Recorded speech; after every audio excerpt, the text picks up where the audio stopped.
Anxiety in adults can be hard to detect, but in kids, even harder. One expert refers to anxiety as the great masquerader because it can look like a lot of different things, particularly in kids. What's more, some of the symptoms of anxiety are quite sneaky.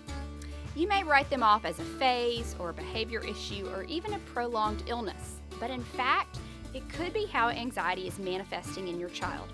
So what are these sneaky signs of anxiety? Let's find out.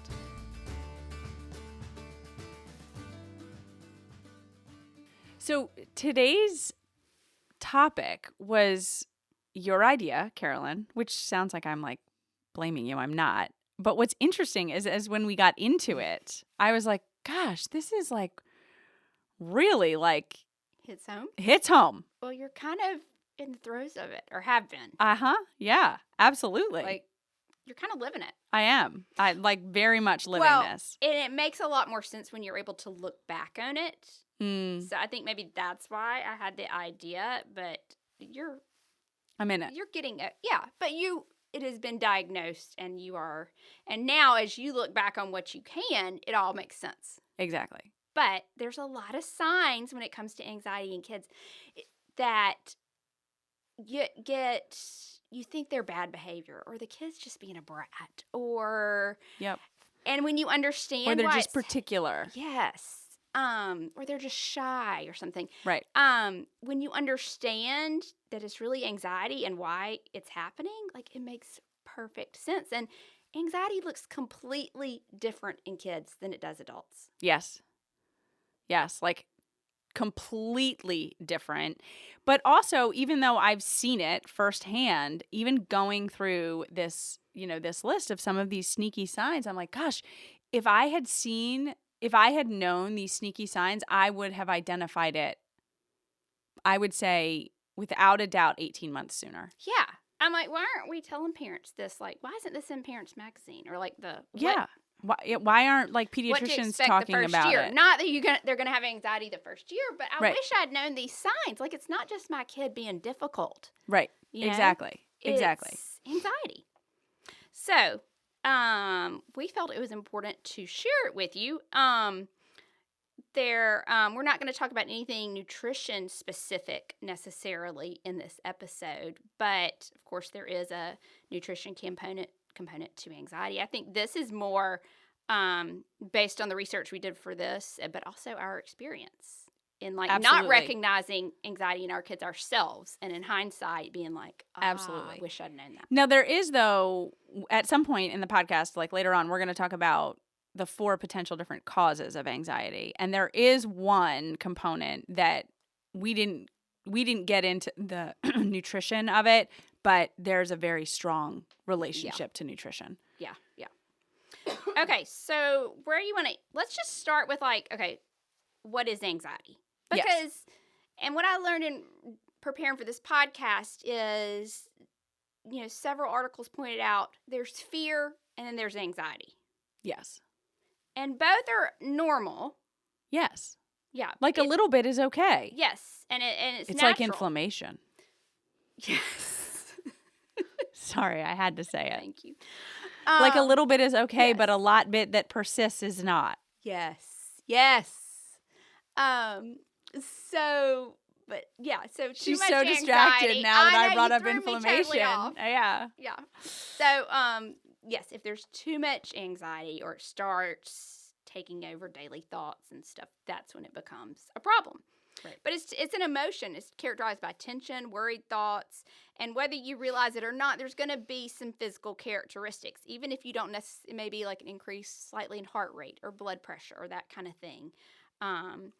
Anxiety disorder is when you have recurring or intrusive thoughts or concerns that really start impacting your day or your interaction with others, or, whether you go do something or not.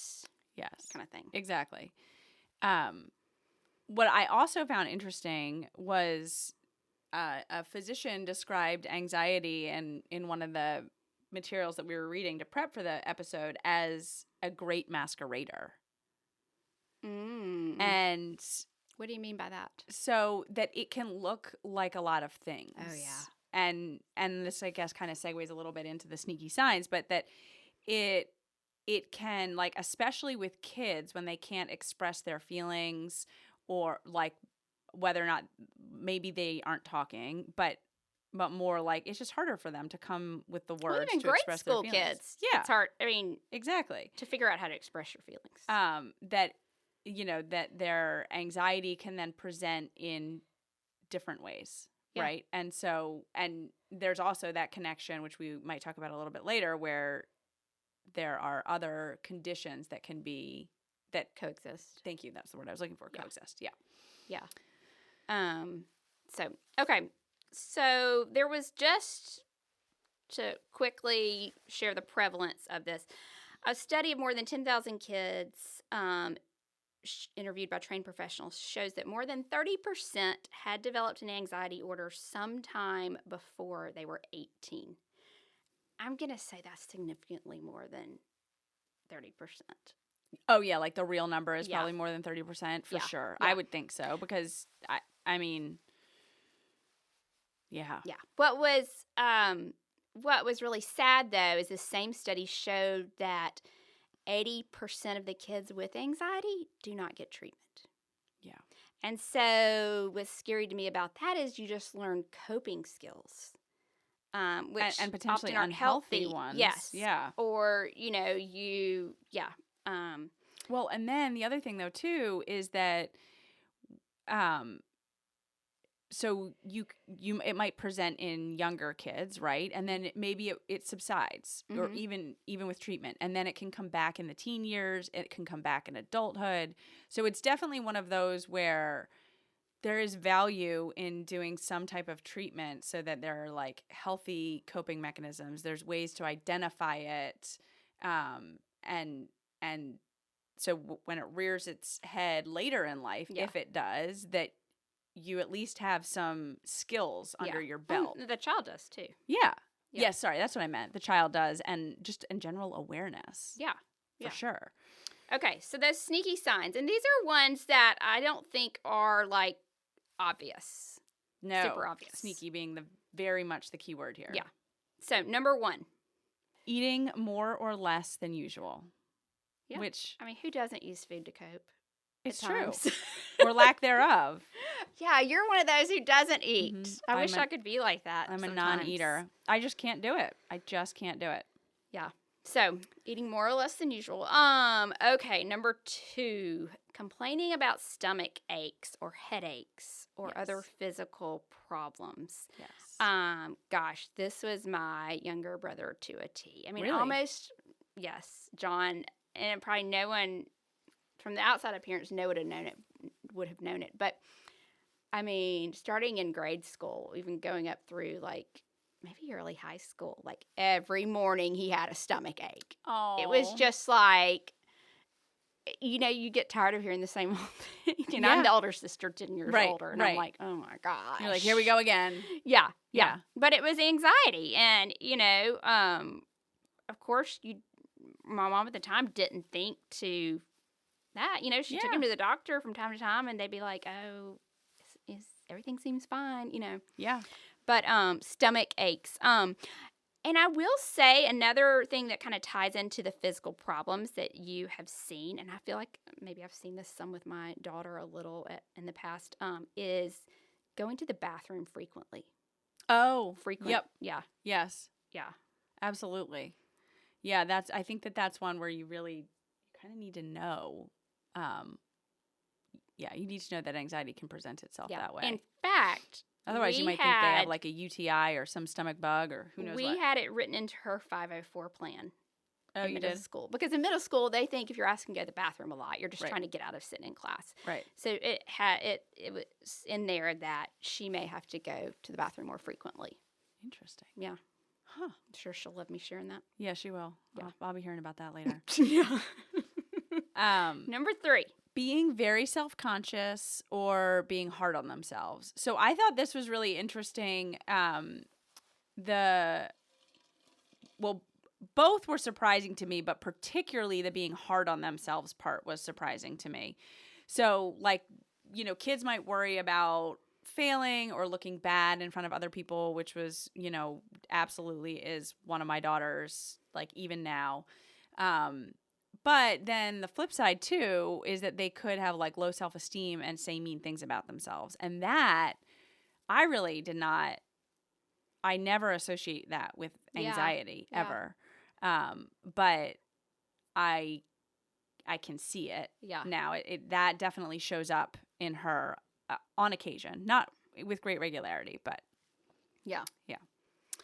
Okay, number 4. Number 4 I love, or not that I love. I love the reason behind it. Just makes so much sense when people know.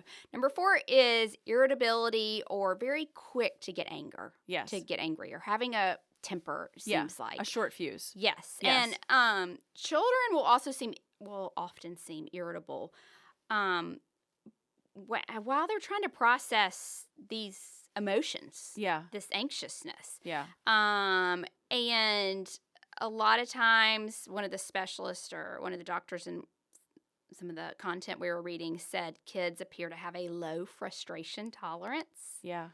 Meaning that their reactions will seem disproportionate to the severity of the situation that they're dealing with. Like they're tying their shoe and then they just like have an outburst because they can't get the shoe tied. Yeah. When you're like, what are you? Right. It's just your shoe. It's a shoe. Yeah. Yeah. Yeah. Yeah. But also I think a low threshold to get frustrated as well. And she said that temper tantrums may seem over the top. And it's them trying to figure out to navigate this bunch of complex emotions that they don't know what to do with, but is kind of taking over their brain. Well, and I mean, I get it very much so because I feel like when I am overly anxious, my tolerance for anything else That's true. challenging is very low. So like if I'm really like, especially, I've had a few moments in the past couple of months where I've been like, my friend says, she's like, you sound like you're about ready to levitate off of the ground. You were like buzzing with so much anxiety. And if my kids ask anything extra of me in those moments, I'm like, I about lose my mind. Yeah. Lose it.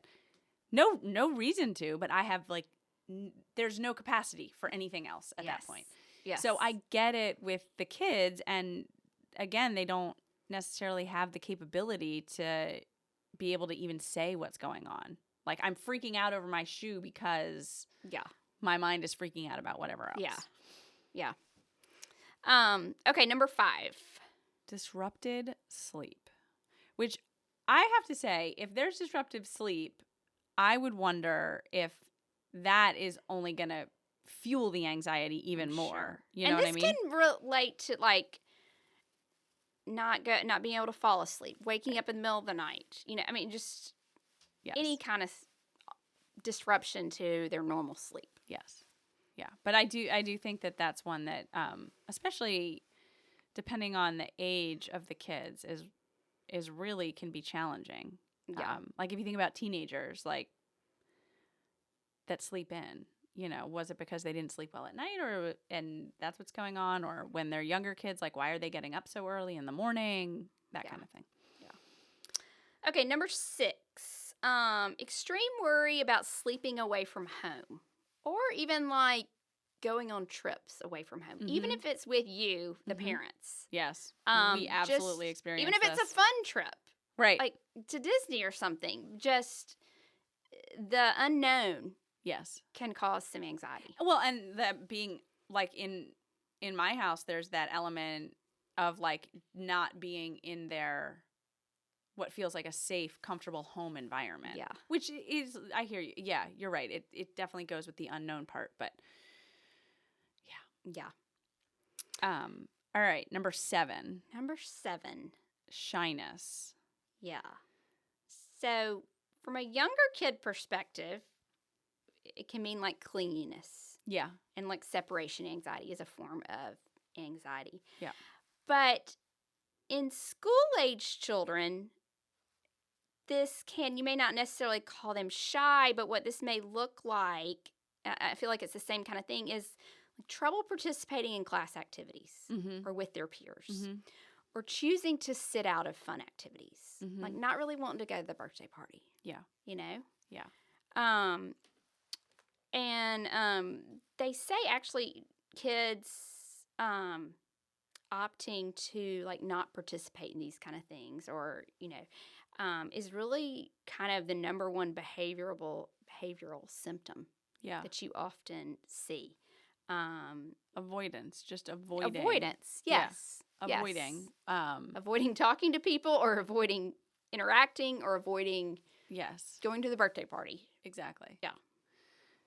And that's one too where the kids always go through like some version of separation anxiety, or most kids, not all kids do, as they're going, in their early like preschool years or whatever. But looking back, I'm like, there were times with my youngest where I was like, this just seems extreme. Excessive. Yeah. Like, is everything all right here? Yeah. Like, what's going on? And now I look back and I'm like, oh, yeah, anxiety. Yeah, exactly. Okay, so those are the 7 sneaky signs that I think once you know them, it makes perfect sense. Oh, yeah. But they aren't, when you're in the midst of it as a parent. Yeah. You don't think of these Yes, things. Exactly. Yeah. It's that hindsight is 20/20. So we talked about prevalence of anxiety in kids. We talked about the sneaky signs. What causes anxiety in kids? And what you found, Carolyn, was that there are basically 4 categories of what causes anxiety in kids, or like what increases their risk of it. Yeah. 4 factors that kind of influence your susceptibility or risk, I guess. Yeah.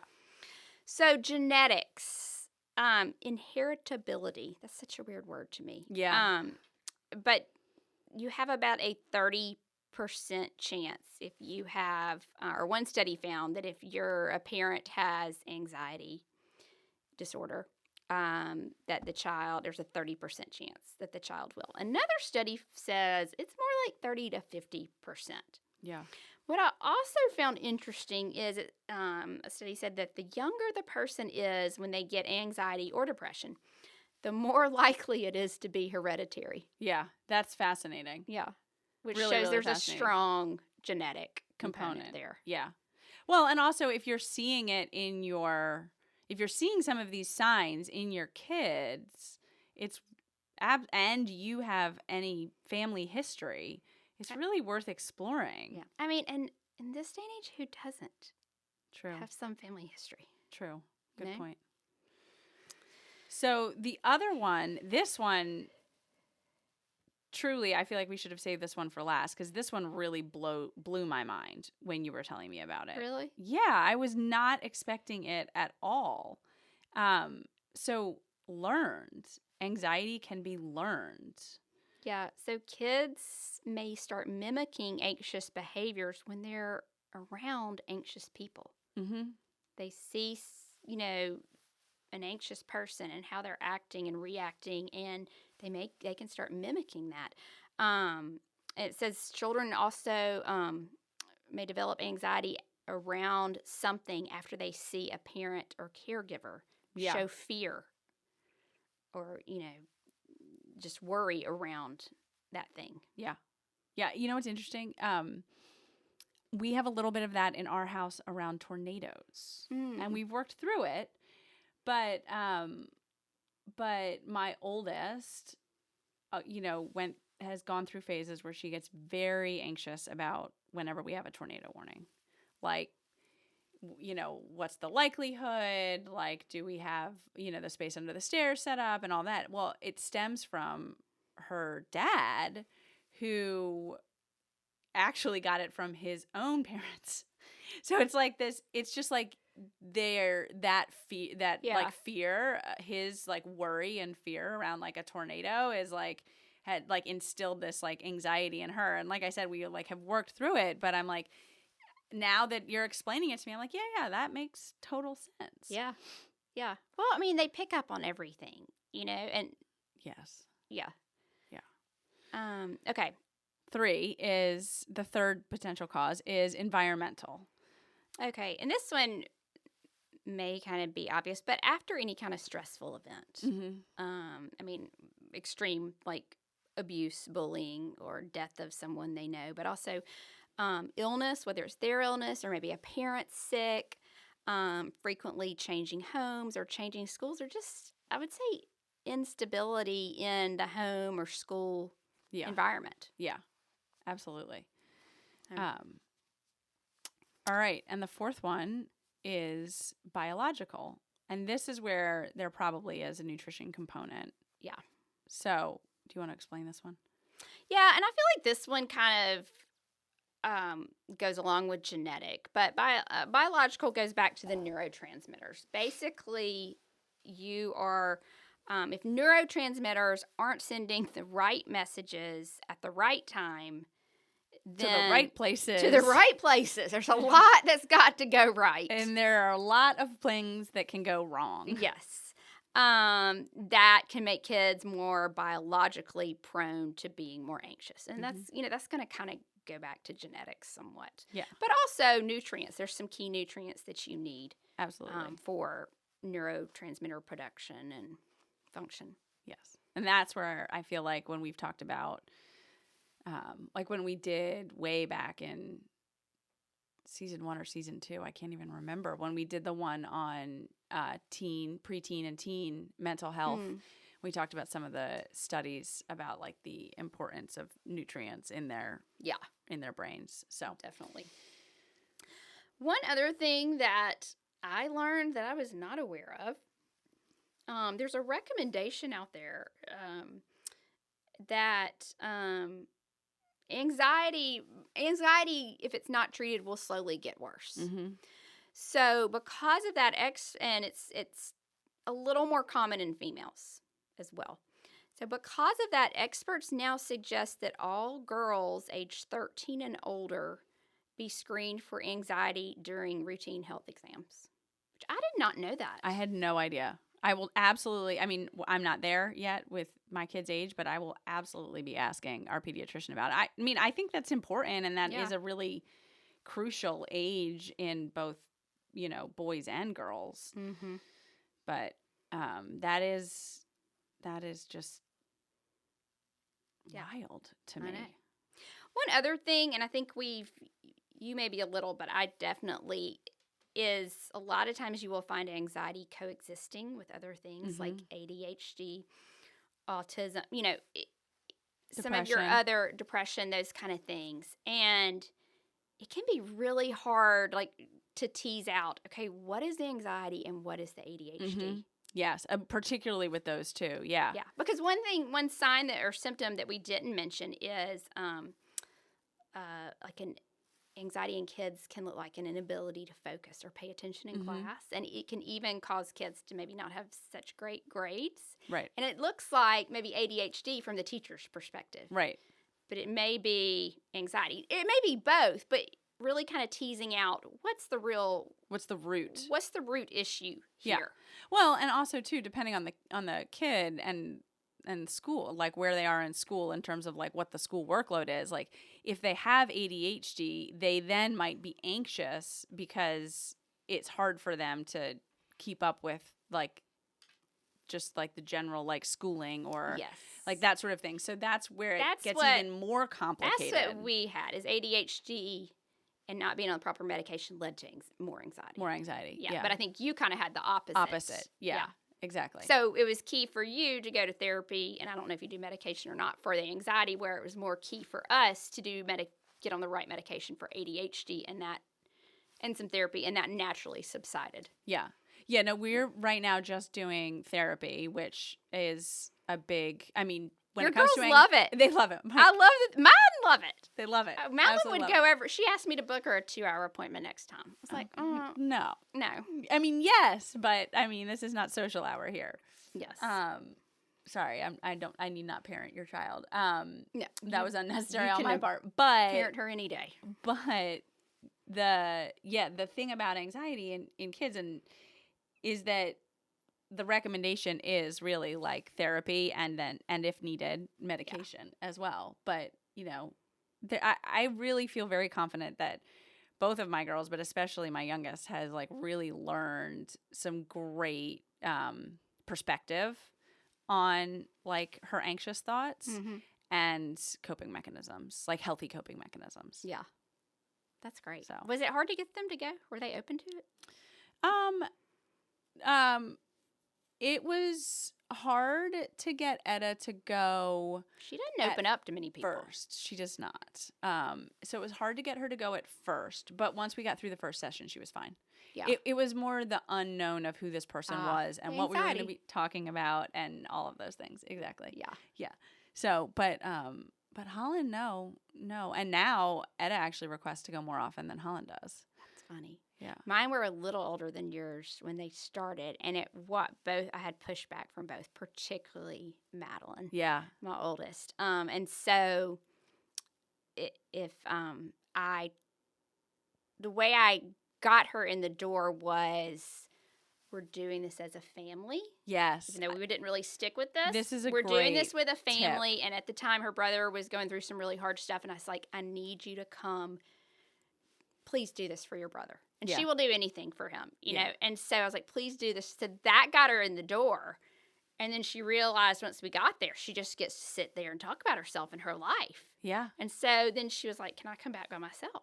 So if anybody's has trouble with that, you know, we didn't really continue much family because it was more individual that was needed. But, if you're struggling to get them to come around or even, Yeah. Like you said, be willing to just get them in the door. I mean, I think that's such a great tip, and it worked out very well for you guys. It did. It did. Now I can't keep her away from Julia. Poor Julia.